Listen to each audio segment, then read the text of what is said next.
FSN Radio. It's all about what's next. Go to financialsurvivalnetwork.com and sign up for your free weekly newsletter. You'll also get 3 free reports. The Financial Survival Network. It's all about what's next.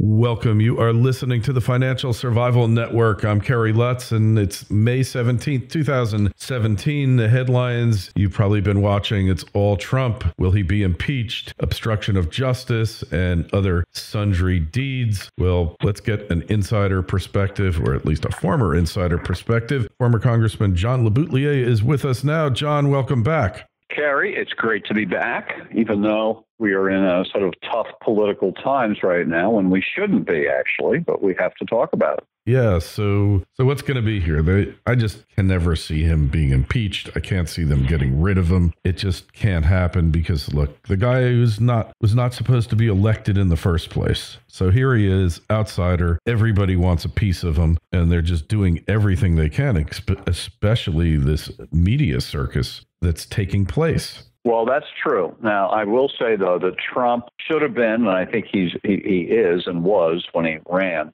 aware of a couple of things. That, number one, if you're going to be a Republican, which he chose to be last year, run as a Republican, there's a double standard against Republicans in the so-called mainstream media. So that's been the case with Nixon, Reagan, George W. Bush, the whole bit. If you're a Republican, they're coming after you. That's a given, number one. Number two, being, as you say, the outsider, the political class is not happy with Trump. The swamp was not happy with the idea of draining the swamp, and they get their back up at him. So knowing all that, he should have been extra vigilant and careful, Kerry, about not giving them anything to go after him on. And what I worry about is that his behavior that we've all been reading about the last few weeks is not good. It's not good. He's undisciplined. He speaks off the cuff and says stupid things, and he has to try to get out of it. The Lester Holt interview is a perfect example. They had a perfectly good rationale to fire Comey, which he's allowed to do. Didn't do anything wrong there. But he then undercuts the rationale 2 days later in that interview with Lester Holt on NBC, where he basically just said, yeah, it was because of the Russia thing. And these little things build up, and he's causing himself a lot of this trouble. Mm-hmm. Oh, no doubt. Yeah, he definitely is his own worst enemy, but his enemy here has greatly expanded, and the lengths and the efforts that they will go to try to undermine him. John, we've never seen anything like this in American politics before. Nixon, by comparison, was a champ, was beloved by the press of the day. He was a hero to them compared to what they're doing with Trump. Well, yeah, but the media is different, too, in that we have something Nixon didn't have is there was no pro-Republican media for him to get his side out, which there is today between Fox, obviously, and talk radio and a big hunk of the internet. We Republicans can get our message out to a huge audience. In the Nixon era, no way. There was 3 networks, period, 2 newspapers, some magazines like Time and Newsweek, and they were all anti-Republican. Yeah. And when Nixon went down the drain, and he goes to San Clemente, and he's in exile out there. His first interview that he gave, remember, was with David Frost. Yes. And it was a huge deal, And what he said in that interview applies here to Trump. Yeah. Nixon, looking back on it all, he said, I gave them the sword. And they stuck me in through the ribs. And they stuck it in. And that Trump has been giving them a sword here with his behavior, his statements, it's really a lack of discipline from the top down. And then he at night, we know that he's calling up friends of his up in New York and letting his hair down and venting, which is normal. And they're talking to some of those people. They're talking. Right. And what he's telling them is, I'm furious at my staff. I'm thinking of firing everybody. Okay. That gets out into the press. Yeah. That's a big news story. Right. How do you think the staff feels that their boss is talking behind their backs? I want to be gotten rid of. Mm-hmm. So here we are. When we're taping this show today, it's a day after the New York Times broke that story about the Comey memo and the Comey meeting and all in the White House. And as of today, I have not seen one White House staffer with his or her name attached who's defending Trump. None of them. Yeah. Because they've watched what's happened the last 2 weeks with Ron Rosenstein first, and then McMaster the other day. They come out and they defend Trump. And within a day, Trump, by reversing his rationale, throws these spokespeople under the bus. Yeah. And so none of them are doing it. The morale in the White House must be as low as it could imaginably be because of this inconsistent lack of discipline from the top down. So how does he turn it around, or can he? I think it can be turned around. He's got to turn himself around. He's bottoming out here, man. He's doing pretty badly. He's got to look in the mirror and say, this can't continue this way. I have to change.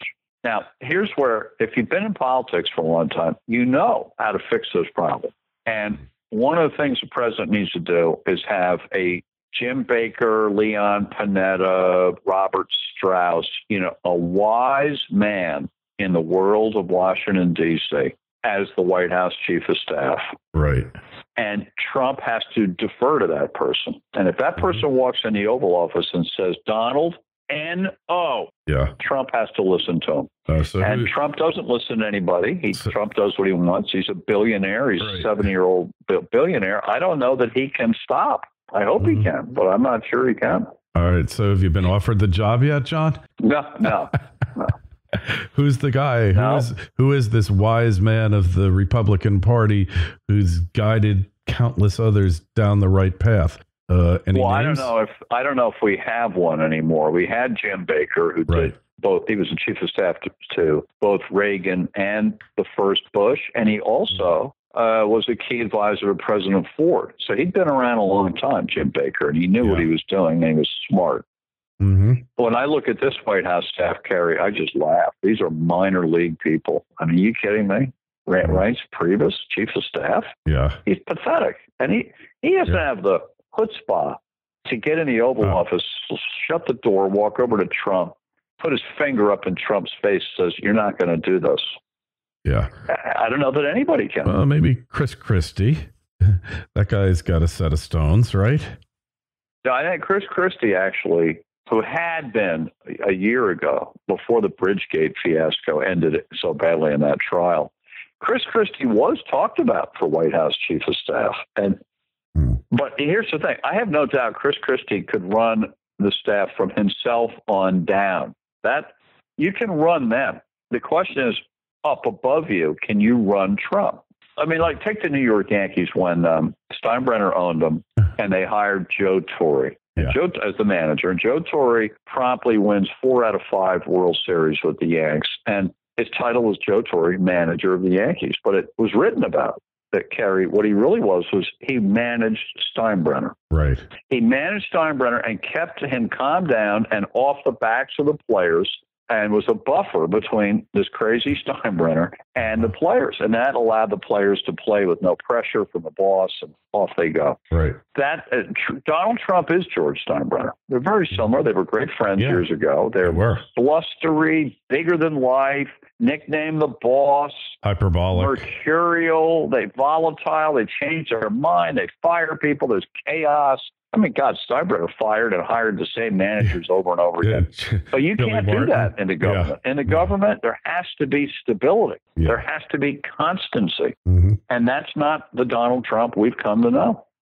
Know and love some people anyway. I totally see your point. So it's a question of can Trump come to his senses? I personally believe to some extent he can. To some extent, it's just who he is, and there's no changing it. But on the other hand, you saw him change throughout the campaign, people that he brought in at the right time to do the right job. From my personal experience. He did. And he was in trouble in the campaign twice, and fired people and brought in new people. The second, he got rid of Corey Lewandowski, elevated Manafort. Yeah. That got him through the convention. And then Manafort was getting into trouble with this Russia thing. Mm-hmm. And so he fired him and brought in Kellyanne and Bannon and Dave Bossie. Right. And then as the campaign, the general went along, he did do what he said he would never do. He took to a teleprompter and pretty much stuck to the script.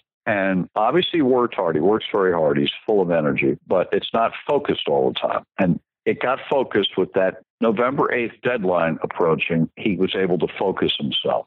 Since he won, he's been all over the map, and it's a mixed, muddied picture. And he basically, all that's left now are his base supporters, the 36% who love Donald Trump. The rest of the country sort of giving him a thumbs down. And you can't run the country with 36%. You got to get close to 50. Close. You don't have to have exactly 50, but this is his problem. He's not growing his support. He's shrinking his support down to the hardcore. And he hasn't even tried to grow his support.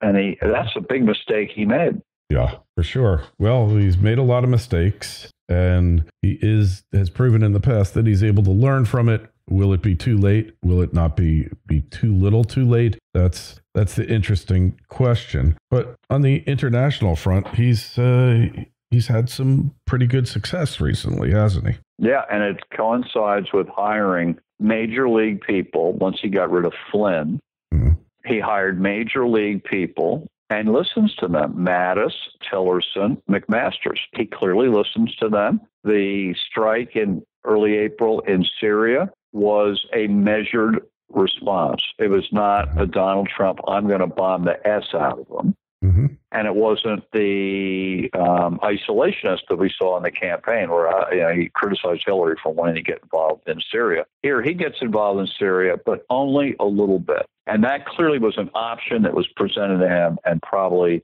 McMaster convinced him and Mattis that this is the way we got to go. And he does listen. So his foreign policy is not in tatters. What's in tatters is him and his ability to govern and inspire confidence in people. Now, he did get the House to pass the health care bill. It's a crummy bill, but it's something to begin with. It doesn't matter what it is in the end, because it's going to get changed at least 2 more times. The Senate's going to do their own. And then the committee. Then they're going to put the 2 together in a conference committee and create a new bill out of that one. So it's 2 new bills. And then that one's got to go back and be voted on in the House and the Senate all over again. So it's moving, a little slower than we would like, but at least something's moving.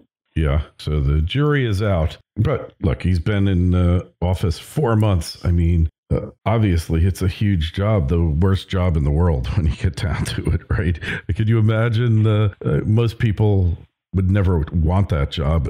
You got to be a little off kilter to even think about wanting to be president, don't you? Well, John Ehrlichman, famous aide to Nixon, years later said, only abnormal mutants run for president. And I think that's true. I think they're lacking in some things in life and over enhanced in others. So they have excessively big ego and an excessive need for adoration and adulation.